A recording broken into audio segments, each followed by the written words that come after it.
네, 오늘 시장에서 많은 관심을 받았던 30개의 종목 어떤 게 있을까요? 이 화제 종목들 중에서 내일장 흐름까지 주목해보면 좋을 혹은 주의해야 할 종목들 찾아보겠습니다. 베스트 30 시간입니다. 이 외인이 시장에 돌아왔다는 소식을 전해드린 지 하루 만에 이 미국에서의 찬바람 영향으로 다시 외인과 기관이 후퇴하는 흐름을 보인 오늘 시장입니다. 그럼에도 불구하고 투자자들은 어떤 섹터와 종목에 집중했는지 이 두 분과 함께 자세히 살펴볼게요. 헤르메스 스탁 하창원 본부장, 더 커넥트머니 박철순 이사와 함께합니다. 두 분 안녕하세요. 네, 오늘도 잘 부탁드립니다. 저희 베스트 30는 외인과 기관 매수 상위, 여기에 상승률과 하락률, 검색 상위까지 총 5가지 기준을 토대로 먼저 30개의 종목을 추려냈는데요. 이 베스트 30 지금 바로 확인해 보시죠.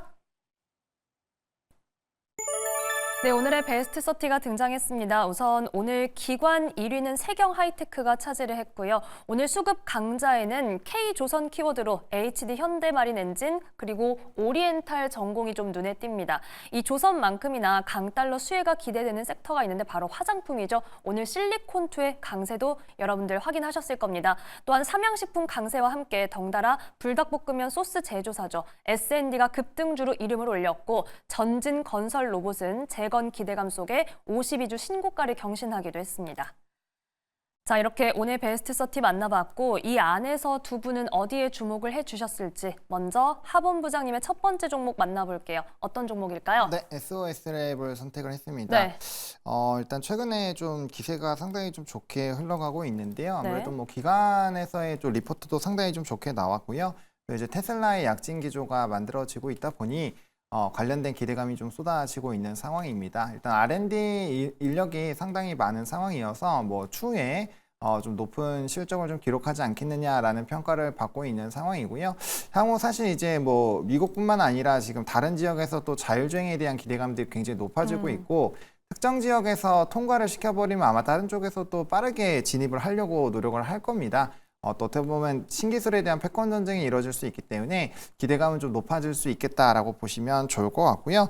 라이다 같은 경우는 자율주행 2+에서 3레벨 이상에서 좀 활용이 되고 있고 뭐 로봇이라든지 뭐 추가적으로 최근에 기대가 되고 있는 그런 산업군들에 대한 뭐 흐름들이 상당히 좀 좋을 거고요. 또 25년에는 흑자 전환 그리고 이제 26년부터는 영업이익률도 상당히 높아진다라는 부분에서의 기대감이 있고 지금 화면에 나오는 것처럼 글로벌 라이다 시장 수요가 굉장히 좀 크게 높아진다라는 점, 또 연평균 한 21% 이상 성장이 좀 기대가 된다라는 점, 그리고 전 세계적으로 아직까지는 그렇게까지 많이 활용도가 떨어지고 있는 상황이잖아요. 이런 것들을 이제 본격적으로 탑재를 하기 시작하면 뭐 실적적인 부분에서도 상당히 좀 좋아지지 않을까. 그래서 신규 상장이었고 좀 주가가 눌린 이후에 다시 한번 좀 직전 라인들을 다 뚫어주면서 올라가고 있기 때문에 테슬라가 오늘 좀 지금 올라가고 있거든요. 그래서 그런 쪽에서 좀 강세 흐름들이 나타나면 추가적인 기대감들 또 가져보실 수 있을 것 같습니다. 네, 오늘 베스트 30 첫 번째 종목으로 SOS랩 살펴봤습니다. 뭐 어제 급등 이후에 오늘 조금 조정이 나와서 아마 궁금하신 분들이 많으셨을 것 같아요. 검색 상위로 이름을 올렸는데 계속해서 기대감 가져갈 수 있는 부분 자세히 짚어드렸습니다. 자, 이번에는 박철순 이사님의 첫 번째 종목 만나볼게요. 어떤 종목일까요? 네, HD 현대 마린 엔진인데요. 오늘 뭐 시장은 좋지 않았지만 7.8% 정도 상승하면서 아주 좋은 흐름으로 마무리가 됐고 이제 최고가 돌파를 앞두고 있는 그런 상황이기 때문에 한번 설명을 드려보겠습니다. 자, 일단 먼저 이 현대 마린 엔진을 말씀을 드리기 전에 지금 이 조선업계가 굉장히 호황인데 여기에 따른 가장 큰 낙수 효과를 볼 수 있는 게 바로 우리나라 엔진 기업들입니다. 전 세계에서 지금 1, 2, 3위를 우리나라가 차지하고 있고요. 이 엔진 관련된 3사의 매출 비중이 시장 점유율이 50%에서 60%까지 담당하고 있기 때문에 조선업이 뭐 잘 간다라고 한다면은 엔진 기업들 다 보셔도 됩니다. 그래서 현대 마린 엔진이 오늘 가장 강했지만 일단 뭐 하나 엔진도 같이 보시면 좋겠다. 그리고 현대중공업은 사실 엔진 사업부가 따로 있기 때문에 엔진 쪽이 부각이 됐을 때는 조금 덜 움직일 수 있다는 점은 기억을 하시면 될 것 같습니다.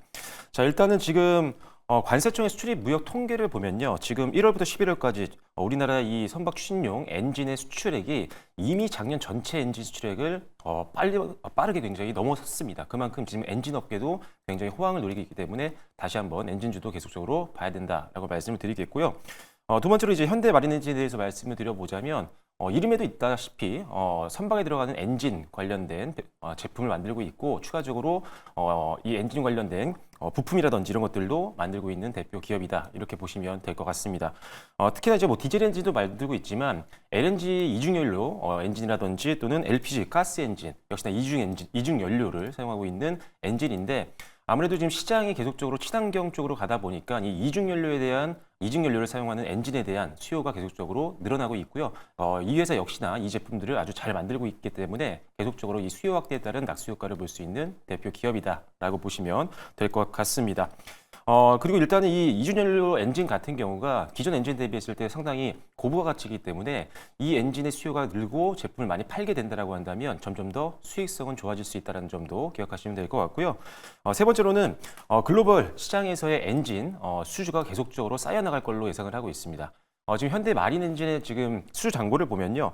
지금 3분기 말 기준으로 6,600억 원대거든요. 벌써 한 2년치 일감을 다 쌓아놓은 상태이기 때문에 실적에 대한 안정성을 갖고 있는 기업이라고 보시면 될 것 같고요.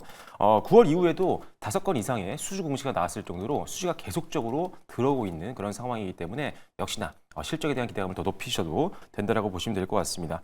내년에 이제 조선업종들 신규 이 선박들 수주가 계속적으로 늘어나게 되면 역시나 엔진 수요도 늘어날 수가 있기 때문에 조선업 포항 시에는 계속적으로 봐야 되는 종목이다라고 말씀드리겠고요. 네 번째로는 이제 JP모건이 최근에 이제 지분을 추가적으로 인수를 했기 때문에 2대 주주로 이제 등극이 됐습니다. 네. 그런데 이게 경영권이 뭐 있는 건 아니거든요. 그래서 단순 투자로 볼 수 있는 건데 그만큼 이 회사에 그냥 단순히 투자로만 하기에도 상당히 매력적이라고 평가를 하고 있는 것 같습니다. 그래서 JP모건의 이 추가적인 지분 확보도 상당히 긍정적으로 평가를 하고 있는 거고요. 마지막으로는 기관들과 외국인들 수급을 보시면 아시겠지만 오히려 오늘 굉장히 많이 샀습니다. 그래서 외국인들 같은 경우는 12만 주 정도 샀고요. 기관 같은 경우는 19만 주 정도를 사면서 최근 들어서 가동도 강한 또 매수세가 들어왔기 때문에 수급적으로도 굉장히 기대감이 높은 종목이니까요. 단기적으로 좀 더 추가 상승을 한번 기대해 볼 수 있을 것 같습니다. 네, 베스트 30 오늘 박철순 이사님의 첫 번째 종목은 HD 현대 마린 엔진이었습니다. 오늘과 같은 시장에서 양매수가 유입됐다는 건 상당히 포인트가 될 수 있을 것 같고요. 안정적인 실적 기대감 그리고 수주 성적표도 강조해 주셨습니다. 자, 그렇다면 대응 전략 한마디씩 정리해 보겠습니다. 먼저 하창원 본부장님, SOS랩 요즘 정말 뜨거운 종목 중 하나인데 한마디 부탁드립니다.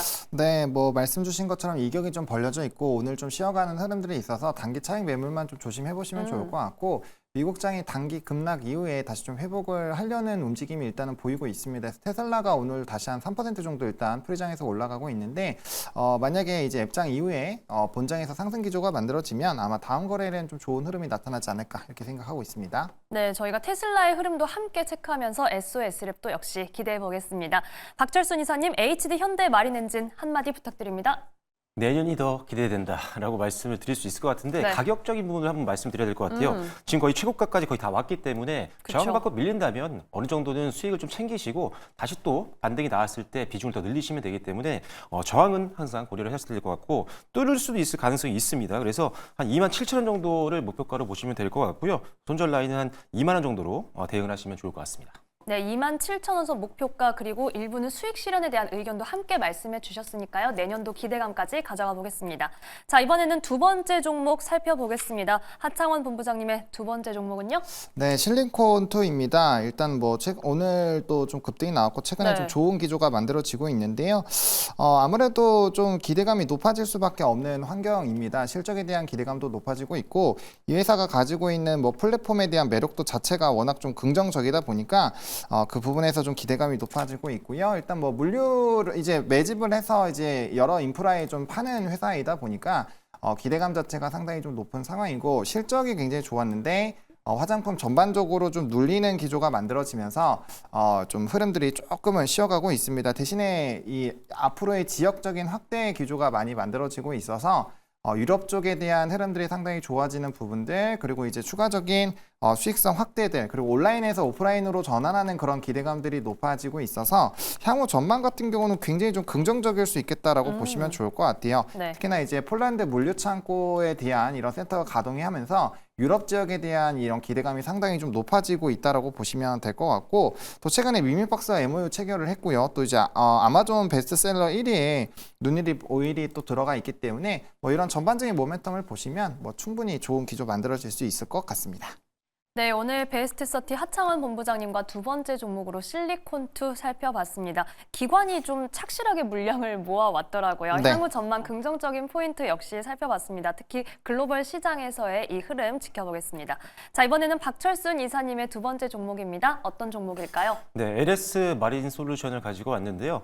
LS 마린 솔루션도 최근에 상당히 기대감이 많이 올라가고 있습니다. 우리가 중간중간에 이제 해저 케이블 관련된 테마들이 나왔을 때 항상 거론되고 있는 대표 기업이라고 보시면 될 것 같고요. 네. 해저뿐만 아니라 지중 케이블을 만들거나 또는 설치하거나 시공을 하는 그리고 유지 보수를 하고 있는 기업이 바로 LS 마린 솔루션이라고 보시면 될 것 같습니다. 일단은 해저 케이블 사업 같은 경우는 이 회사가 굉장히 독점적인 지위를 가지고 있다라고 보셔도 무방할 것 같고요. 국내외 신재생 에너지 개발사라든지 또는 국내외 대형 건설사가 주로 고객사이기 때문에 탄탄한 고객사를 바탕으로 해서 안정적인 실적도 기대를 해볼 수 있는 종목이라고 볼 수가 있을 것 같고요. 두 번째로는 이 해상 풍력 프로젝트, 해상 케이블 프로젝트에 대한 기술력이라든지 시공 능력에 대해서 많이 이제 검증이 된 기업이라고 보시면 될 것 같습니다. 지난해 9월에 이제 안마해상 풍력 쪽에서의 해저 케이블 공급 우선 협상자로 선정이 된 이후에 지난 11월 26일이었죠. 전남 해상풍력단지 1단지 이 해저 케이블 시공 완료 공시가 나왔습니다. 그래서 일단은 굉장히 안정적으로 국내 사업들을 영위하고 있는 대표 기업이라고 보시면 될 것 같고요. 그리고 가장 또 기대되는 부분들은 이 LS 전선의 자회사거든요. 이 두 회사가 굉장히 시너지를 지금 내고 있는 그런 상황입니다. 자회사로 편입이 되면서 LS 전선의 어떤 낙수 효과를 계속 볼 수 있는 상황이고 서로 역할이 다르기 때문에 앞으로도 계속적인 기대감을 좀 가지셔도 좋을 것 같습니다. 지금 최근에 이제 LS 마린 솔루션이 LS 전선과 함께 대륙과 그다음에 제주도까지의 어떤 전압형 고압 직류 송전 건설 사업을 성공적으로 마무리했다는 뉴스가 최근에 나왔었는데 이렇듯 국내에서도 해저 케이블 관련된 사업이 나왔을 때 가장 먼저 거론되는 기업이 LS 전선과 그다음에 LS 마린 솔루션이기 때문에 두 그렇죠. 회사의 시너지를 한번 기대해 보시면 좋을 것 같고요. 일단은 뭐 해상풍력 2, 3단지 같은 경우도 계속적으로 기대감이 있는 상태이기 때문에 추가적인 수주도 한번 기대해 보시면 좋을 것 같고요. 글로벌 해저 케이블 사업도 굉장히 수당을 하고 있습니다. LS 전선이 지금 작년 5월에도 독일과 네덜란드 관련된 수주를 거의 2조 원대 장기 계약을 체결했는데 단일 공급 계약으로는 세계 최대 규모였습니다. 그만큼 LS 전선이 해외에서 수주를 많이 따오고 있는 부분이 있고요. 그리고 이제 지난 6월에도 벨기에 쪽, 그다음에 영국과 아이슬란드 관련된 수주도 계속적으로 나오고 있는 상태이기 때문에 LS 전선과 함께 수주를 따내게 되면 LS 마린 솔루션이 여기서 유지와 시공 이런 것들을 맡기 때문에 역시나 낙수 효과를 기대해 볼 수 있다는 점이 가장 큰 장점이라고 보시면 될 것 같습니다. 수급도 상당히 괜찮습니다. 좀 최근에 조금 쉬어가는 모습이고 기관들이 조금 차익 매물이 나왔었는데 이 거래를 연속적으로 외국인들이 좀 매수를 해주면서 다시 한번 외국인 수급 강화에 대한 기대감이 높아지고 있는 상황이기 때문에 지금 수준이라면 최근에 뚫지 못했던 한 15,000원 정도 선을 뚫을 수 있지 않을까라는 기대감이 있습니다. 그래서 상단 저항을 고려하면 목표가는 한 19,000원 정도 선까지 보시면 좋을 것 같고요. 손절 라인은 당연히 전저점을 보셔야 될 것 같습니다. 그래서 11,500원으로 제시를 해드리도록 하겠습니다. 네, 박철순 이사님과 두 번째 종목으로 LS 마린 솔루션 살펴봤습니다. 오늘 투자자들이 가장 많이 검색한 종목 중 하나였는데 이 해저 케이블, 해상 풍력 관련 시장 확장세 그리고 LS 전선과의 시너지 저희가 계속해서 주목해 보겠습니다.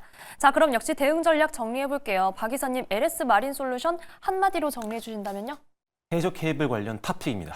오, 해저 케이블 관련 탑픽 저희가 계속 주목해 볼게요. 자, 하창원 본부장님. 실리콘2 한마디 부탁드립니다. 네, 무르익는 데는 시간이 필요합니다. 한번 대세적인 시세가 나왔기 때문에 뭐 특정 라인 이상으로 뚫고 올라가기 위해서는 또 다른 우리가 확인을 해야 되겠지만 어쨌든 실적은 이전보다 더 좋아질 확률이 굉장히 높습니다. 그래서 이 흐름들을 좀 지켜보시면 좋을 것 같습니다. 그럼 좀 긴 호흡으로 볼 수 있겠네요? 네. 네, 실리콘2 시간은 좀 걸리겠지만 긍정적인 흐름 저희가 역시 지켜보겠습니다. 자, 바로 마지막 종목 만나볼게요. 하창원 본부장님의 세 번째 종목은 뭘까요? 네, 태광입니다. 오늘 뭐 가장 핫한 산업군들 중에 하나이지 않았을까 생각을 하는데 뭐 조선 기자재 쪽입니다. 네. 뭐 성광밴드나 뭐 태광 뭐 두 개가 좀 양분하고 있다라고 보셔도 될 정도로 시장 점유율이 높은데 최근에 뭐 주가는 좀 변동하고 있긴 하지만 지속적인 우상향 기조를 만들어내고 있는 상황입니다. 아무래도 이제 LNG 프로젝트에 대한 기대감이 높아지고 있는 상황이고 사실상 그게 이제 우리나라 조선 쪽에서의 가장 큰 트리거 중에 하나이거든요. 뭐 MRO라든지 이런 것들은 이제 후순위로 좀 더 따라오는 부분이고요. 그래서 이제 LNG 프로젝트가 전부 다 가동이 된다라고 했을 때 뭐 움직이는 데 필요한 이런 선박들이 굉장히 크게 늘어나고 그러한 흐름들이 나왔을 때 필수적으로 판매할 수 있는 부품 수가 늘어나기 때문에 자연스럽게 펀더에 대한 증가 기조가 만들어진다라는 게 해당 부분의 좀 스토리입니다. 뭐 아무래도 이제 또 이런 피팅 쪽과 또 연관이 있기 때문에 사실상 좀 추가적인 모멘텀들도 많이 있다라고 보시면 좋을 것 같고 또 최근에 이제 주주 환원 정책을 좀 얘기를 했습니다. 결산금에 대한 부분이 이제 최소 200원 이상으로 배당금을 좀 측정을 했고요. 또 이제 매년 배당금 증액을 할 거고 또 24년에서 26년까지 주주 환원율 30%를 좀 맞추겠다라고 했거든요. 조금 아쉬운 거는 자사주 소각에 대한 구체적인 계획이 바로 나왔으면 조금 더 좋았겠지만 뭐 그래도 이제 계속적인 추가적인 또 업데이트가 나오면 그게 또 추가적인 상승 모멘텀으로 작용을 할 수 있어서 기대감이 되고요. 또 금일 같은 경우가 이전에 고점 라인들을 다 돌파를 했기 때문에 뭐 그러한 관점으로 본다라고 한다면 뭐 충분히 추가적인 상승 기조 이어질 수 있지 않을까라고 보여집니다.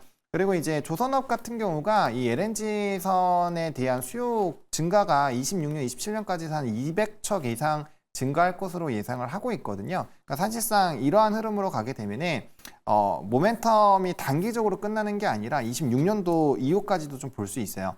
선별 수주로 받고 또 이제 앞단에서 되기 때문에 그런 관점으로 보면은 이 태광이라는 종목이 사실 과거의 주가 대비했을 때는 여전히 좀 할인이 많이 되어 있는 상황이기 때문에 뭐 추가적인 상승 기조가 더 나올 수 있다라고 볼 수 있을 것 같고요. 이번엔 또 직전 고점까지 뚫어졌기 때문에 이전에 최고가 라인 부분까지도 한번 상방 열어놓고 보셔야 될 것 같고요. 다만 이제 빠르게 급등을 하게 됐을 때는 이격에 따른 좀 조정이 나올 수 있으니 그런 단기적인 조정 흐름들만 잘 조심을 해보시면 좋지 않을까라고 정리드리겠습니다. 네, 하창원 본부장님과 마지막 종목으로 태광 살펴봤습니다. 오늘 기관 매수 상위로 등장을 했고 최근에 역시 물량을 좀 야금야금 모아오는 그런 흐름이었는데요. LNG선 관련 시장에 대한 기대감, 이 생명력이 긴 모멘텀, 그리고 주주 환원체까지도 언급을 해주셨습니다. 자, 이번에는 박철순 이사님의 마지막 종목입니다. 어떤 종목일까요? 네, 삼성전자를 가져왔는데 사실 네. 마음이 좀 무겁긴 합니다. 이 종목을 설명드릴 때마다 사실 좀 마음이 불편한데 네. 뭐 솔직하게 말씀드리겠습니다. 일단은 항상 지금 삼성전자와 SK하이닉스를 비교하면서 단기적으로는 SK하이닉스와 그다음에 SK하이닉스 밸류체인을 봐야 된다라고 말씀드렸고 긴 호흡이 아니라면 삼성전자는 교체 매매라든지 비중 축소를 말씀드렸습니다. 그 이유를 말씀을 드릴 텐데 오늘 사실 마이크론 실적 발표하면서 여러 가지 내용들을 확인할 수가 있었습니다. 여전히 범용 메모리에 대한 어떤 불안감이 있었고 그다음에 일단 다행히 HBM 관련된 어떤 성과라든지 아니면 HBM의 어떤 낙관적인 전망에 대해서는 여전히 똑같은 입장을 계속 확인할 수가 있었습니다. HBM 같은 경우는 아무래도 이 AI 가속기에 들어가는 핵심 부품이기 때문에 계속적인 수요 확대가 앞으로도 계속 이어질 걸로 보고 있는 상황이어서 HBM을 만들고 있는 회사들은 당연히 봐야겠지만 이 HBM을 만들고 있는 회사가 과연 어디에다 납품을 하느냐 이게 굉장히 중요한 관건이라고 보시면 될 것 같습니다.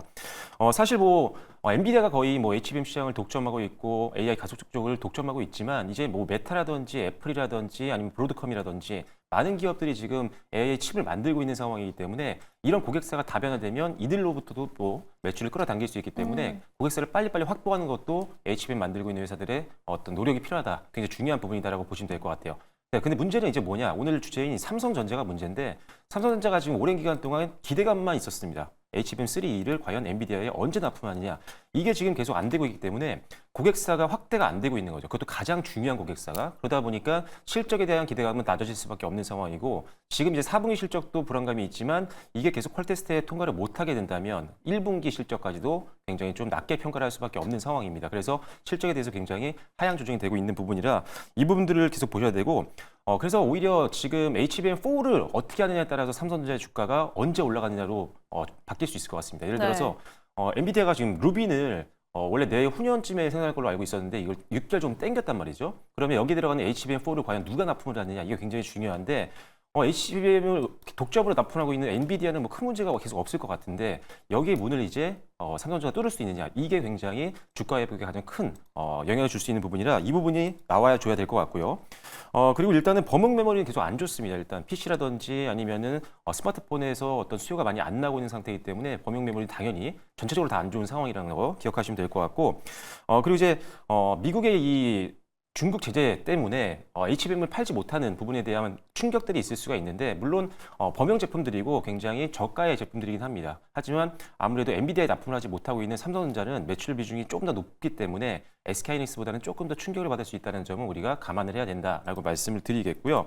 그다음에 그래서 이 지금 삼성전자가 본격적으로 회복을 하기 위해서는 빨리 지금 엔비디아 관련된 퀄테스트 통과하고 엔비디아에 납품을 하는 것들이 어느 정도 그쵸. 확정이 돼야 된다라는 부분들이 있고 범용 반도체가 빨리 회복을 그래도 해줘야 되는데 이게 지금 회복은 그래도 내년 빠르면 한 2분기 정도는 될 것 같습니다. 왜 그러냐면은 지금 HBM 투자를 강화하고 있기 때문에 사실 이 범용 쪽을 투자를 많이 못 하고 있거든요. 그럼 공급이 좀 더 줄어들 수 있잖아요. 그 상태에서 이제 AI PC라든지 AI 폰들이 계속적으로 출시가 될 거기 때문에 여기에 들어가는 HBM도 계속적으로 D램도 계속 수요가 늘어날 수 있는 가능성이 있습니다. 그러면 이제 내년 상반기 후반쯤에는 아무래도 이 범용 메모리도 조금 회복을 하지 않을까라는 기대감이 있어서 그때 맞춰서 그 전에 HBM의 퀄테스트 통과한다 이러면 아주 주가에 가장 좋은 스토리가 만들어질 것 같습니다. 그래서 그 부분들을 계속 우리가 체크를 해야 된다라고 말씀드리겠고요. 마지막으로는 이제 속보가 좀 나왔었죠. 지금 오늘 이제 삼성전자와 SK하이닉스가 보조금을 아직 못 받고 있었던 상황인데 네. SK하이닉스가 이제 보조금을 받았습니다. 그쵸. 그러다 보니까 이 부분이 이제 삼성전자는 언제 나오느냐라는 점이 이제 관건이 될 것 같은데 이제 일주일 간격으로 보통 나오기 때문에 다음 주쯤에는 또 삼성전자가 보조금을 받을 수 있지 않을까라는 기대감이 있으니까요. 그 부분도 한번 체크해 보시면 좋을 것 같습니다. 네, 삼성전자 박철순 이사님의 마지막 종목으로 살펴봤고요. 지금 미국 정부의 반도체 보조금 확정 여부에 대해서 저희가 체크하고 있습니다. SK하이닉스에 대해서 오늘 저희 방송 시작 전에 이 6,600억 원 규모의 보조금 최종 계약 소식이 전해졌고 박철순 이사님의 말씀에 따르면 일주일 간격으로 좀 내용이 나오기 때문에 삼성전자도 다음 주쯤에는 기대를 해볼 수 있지 않을까라는 말씀 해주셨습니다. 더불어서 범용 메모리 관련해서 내년 2분기쯤에는 개선 기대감이 있다라는 말씀도 함께 해주셨으니까요. 참 우리의 긴 고민입니다. 하지만 삼성전자와 관련해서 이 부분들 참고해 보시기 바랍니다. 자, 그럼 저희가 마지막 종목도 대응 전략을 정리를 해봐야겠죠. 먼저 하창원 본부장님, 태광 한마디 정리 부탁드립니다. 네, 앞서서 이제 LNG 프로젝트에 대해서 좀 자세하게 설명을 드렸는데 네. 그래서 추세적인 우상향이 좀 나오지 않을까 싶습니다. 그리고 일단 돌파가 시도가 되었기 때문에 상당히 추세적인 좀 강함이 나와야 되고요. 대신에 이제 거래량이 조금 늘어나면서 급등이 나왔기 때문에 거래량이 조금 줄어든다면 캔들이 오늘 종가보다는 위에 있어야 됩니다. 그런 것들을 좀 잘 체크해 보시면 좋을 것 같습니다. 네, 현재 이 거래량과 함께 캔들의 모양도 저희가 체크를 잘 해봐야겠습니다. 태광 앞으로의 시세 기대해 볼게요. 자, 이번에는 박철순 이사님 삼성전자 한마디 부탁드립니다. 네, 길게 보자라고 말씀을 드릴 텐데 일단 단기 투자 관점이라면 당연히 실적에 대한 부담감이 있기 때문에 교체 매매를 좀 말씀을 드리도록 하겠고요. 만약에 하지만 중장기를 본다면 앞서 말씀드린 것처럼 범용 메모리가 내년에 다시 회복할 가능성이 있고 엔비디아 퀄테스트 통과하면 그때 이제 현금 좀 모아놓으셨다가 그때 반등 보시면서 추가 매수를 하시면 평단을 좀 낮출 수 있으니까요. 좀 긴 호흡으로 보시면서 현금을 좀 모아놓으시면 될 것 같습니다. 네, 여러분의 투자 호흡에 맞게 이 삼성전자도 대응을 하셔야겠습니다. 짧게 보신다면 교체 매매 계속해서 말씀을 해주셨고요. 그 외에는 저희가 내년 2분기에도 나올 수 있는 모멘텀까지 기대를 좀 해보도록 하겠습니다. 자, 오늘 베스트 30 두 분 말씀은 여기까지 드릴게요. 지금까지 헤르메스 스탁 하창원 본부장, 더 커넥트 머니 박철순 이사와 함께했습니다. 오늘 말씀 고맙습니다.